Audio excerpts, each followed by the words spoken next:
샬롬, 말씀과 함께하는 새로운 날입니다. 요한계시록 묵상 우리 계속 하지요. 기도하고 시작할게요. 하나님 감사합니다. 우리가 말씀 앞에 또 오늘 나아갑니다. 성령 하나님이 깨닫게 해주시지 않는다면 우리는 주의 말씀 앞에서 아무 능력도 없는 자들임을 고백합니다. 성령 하나님 도와주시옵소서. 예수님의 이름으로 기도합니다. 아멘. 아멘. 오늘도 요한계시록 12장 1절부터 17절 말씀 묵상하도록 하겠습니다. 듣고 올게요. 제12장. 하늘에 큰 이적이 보이니 해를 옷 입은 한 여자가 있는데 그 발 아래에는 달이 있고 그 머리에는 12별의 관을 썼더라. 이 여자가 아이를 베어 해산하게 되매 아파서 애를 쓰며 부르짖더라. 하늘에 또 다른 이적이 보이니 보라, 한 큰 붉은 용이 있어 머리가 7이요 뿔이 10이라. 그 여러 머리에 7 왕관이 있는데 그 꼬리가 하늘의 별 3분의 1을 끌어다가 땅에 던지더라. 용이 해산하려는 이 여자 앞에서 그가 해산하면 그 아이를 삼키고자 하더니 여자가 아들을 낳으니 이는 장차 철장으로 만국을 다스릴 남자라. 그 아이를 하나님 앞과 그 보좌 앞으로 올려가더라. 그 여자가 광야로 도망하며 거기서 1260일 동안 그를 양육하기 위하여 하나님께서 예비하신 곳이 있더라.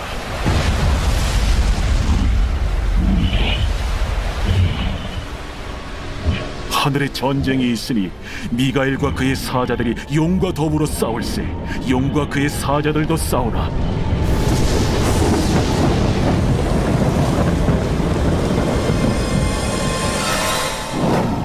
이기지 못하여 다시 하늘에서 그들이 있을 것을 얻지 못한지라. 큰 용이 내쫓기니 옛 뱀 곧 마귀라고도 하고 사탄이라고도 하며 온 천하를 꿰는 자라. 그가 땅으로 내쫓기니 그의 사자들도 그와 함께 내쫓기니라. 내가 또 들으니 하늘에 큰 음성이 있어 이르되, 이제 우리 하나님의 구원과 능력과 나라와 또 그의 그리스도의 권세가 나타났으니 우리 형제들을 참소하던 자, 곧 우리 하나님 앞에서 밤낮 참소하던 자가 쫓겨나가 또 우리 형제들이 어린 양의 피와 자기들이 증언하는 말씀으로써 그를 이겼으니 그들은 죽기까지 자기들의 생명을 아끼지 아니하였다. 그러므로 하늘과 그 가운데 거하는 자들은 즐거워하라. 그러나 땅과 바다는 화 있을진저. 이는 마귀가 자기의 때가 얼마 남지 않은 줄을 알므로 크게 분내어 너희에게 내려갔습니다. 용이 자기가 땅으로 내쫓긴 것을 보고 남자를 낳은 여자를 박해하는지라. 그 여자가 큰 독소리의 2 날개를 받아 광야 자기 곳으로 날아가 거기서 그 뱀의 낯을 피하여 한 때와 2 때와 반 때를 양육받으며 여자의 뒤에서 뱀이 그 입으로 물을 강같이 토하여 여자를 물에 떠내려가게 하려 하되 땅이 여자를 도와 그 입을 벌려 용의 입에서 토한 강물을 삼키니 용이 여자에게 분노하여 돌아가서 그 여자의 남은 자손 곧 하나님의 계명을 지키며 예수의 증거를 가진 자들과 더불어 싸우려고 바다 모래 위에 서 있더라. 아멘. 오늘 12장 말씀이에요. 이 12장부터 14장이 이게 삽입된 내용들이라고 했죠. 전쟁 이야기입니다. 승리의 이야기죠. 12장에는 아기를 낳은 여자와 붉은 용이 등장을 합니다. 용은 사탄이죠. 9절에 그렇게 표현되어 있어요. 아기는 예수 그리스도이십니다. 1절부터 6절에는 예수 그리스도의 구속의 사건이 비유로 압축되어 묘사되고 있습니다. 7절부터 12절은 그것을 하늘의 싸움으로 다시 그려내고 있습니다. 요한계시록 12장은 12장 1절부터 15장 4절에 나오는 7가지의 표적 중에 첫 번째 표적입니다. 용과 아이의 싸움, 용과 미가엘의 싸움. 용과 여자의 싸움, 이런 싸움 이야기예요. 사탄은 예수 그리스도의 죽음과 부활, 승천을 통해서 이미 패배했습니다. 지금은 하늘에서 패하여 땅으로 떨어진 사탄이 미치도록 흥분하고 그렇게 화를 내며 지내는 기간에 불과합니다. 12절에 그렇게 말하고 있거든요.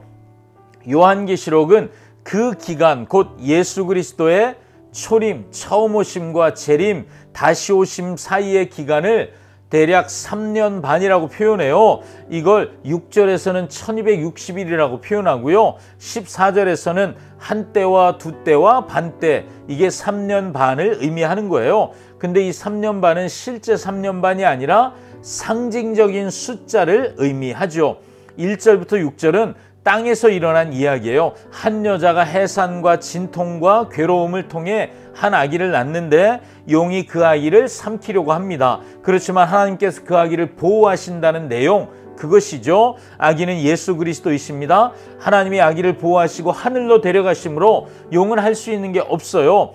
7절부터 12절은 하늘에서 일어난 전쟁 이야기예요. 미가엘, 천사를 대표하는 미가엘과 용이 싸우는데 용이 이기지 못하고 쫓겨나서 온 세계를 미혹한다, 이런 내용이에요.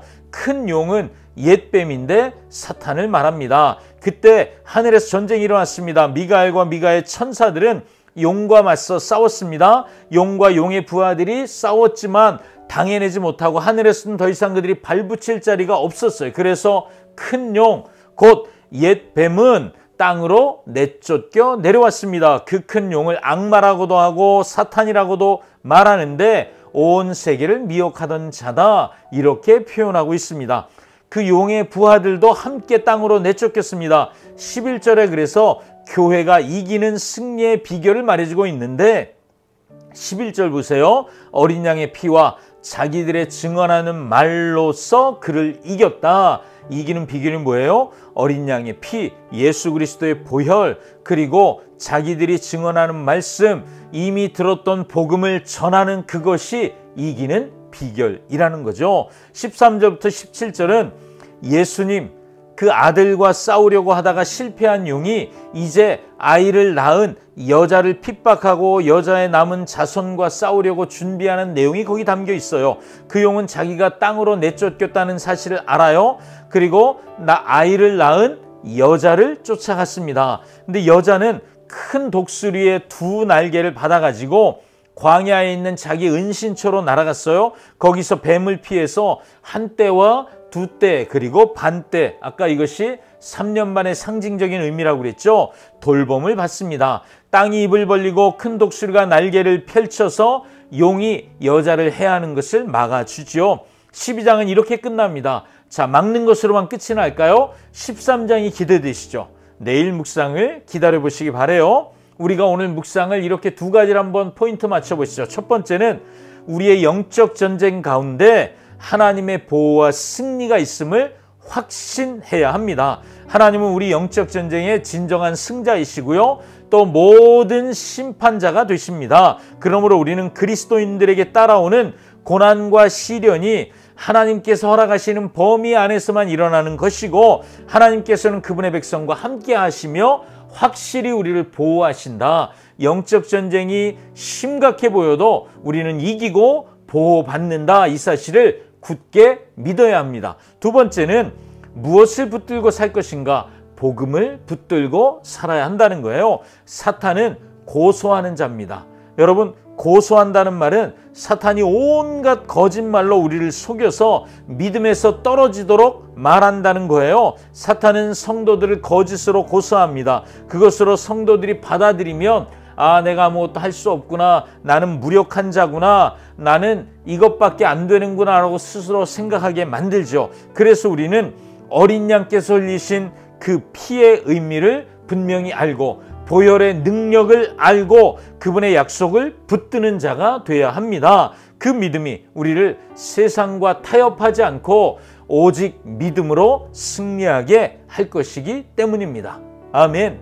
오늘도 말씀과 함께 이깁시다. 기도하겠습니다. 하나님 고맙습니다. 우리가 영적 싸움 가운데 하나님의 보호와 승리를 확신하게 하시고 그래서 우리가 붙잡을 것은 원수의 거짓말이 아니라 복음의 진리임을 기억하며 복음을 붙잡고 거짓말의 원수의 속이는 말들을 분별하고 끊어버리는 우리 모두가 되게 해 주시옵소서. 예수님의 이름으로 기도합니다. 아멘. 아멘. 오늘도 말씀과 함께 행복한 날 되십시오. 샬롬.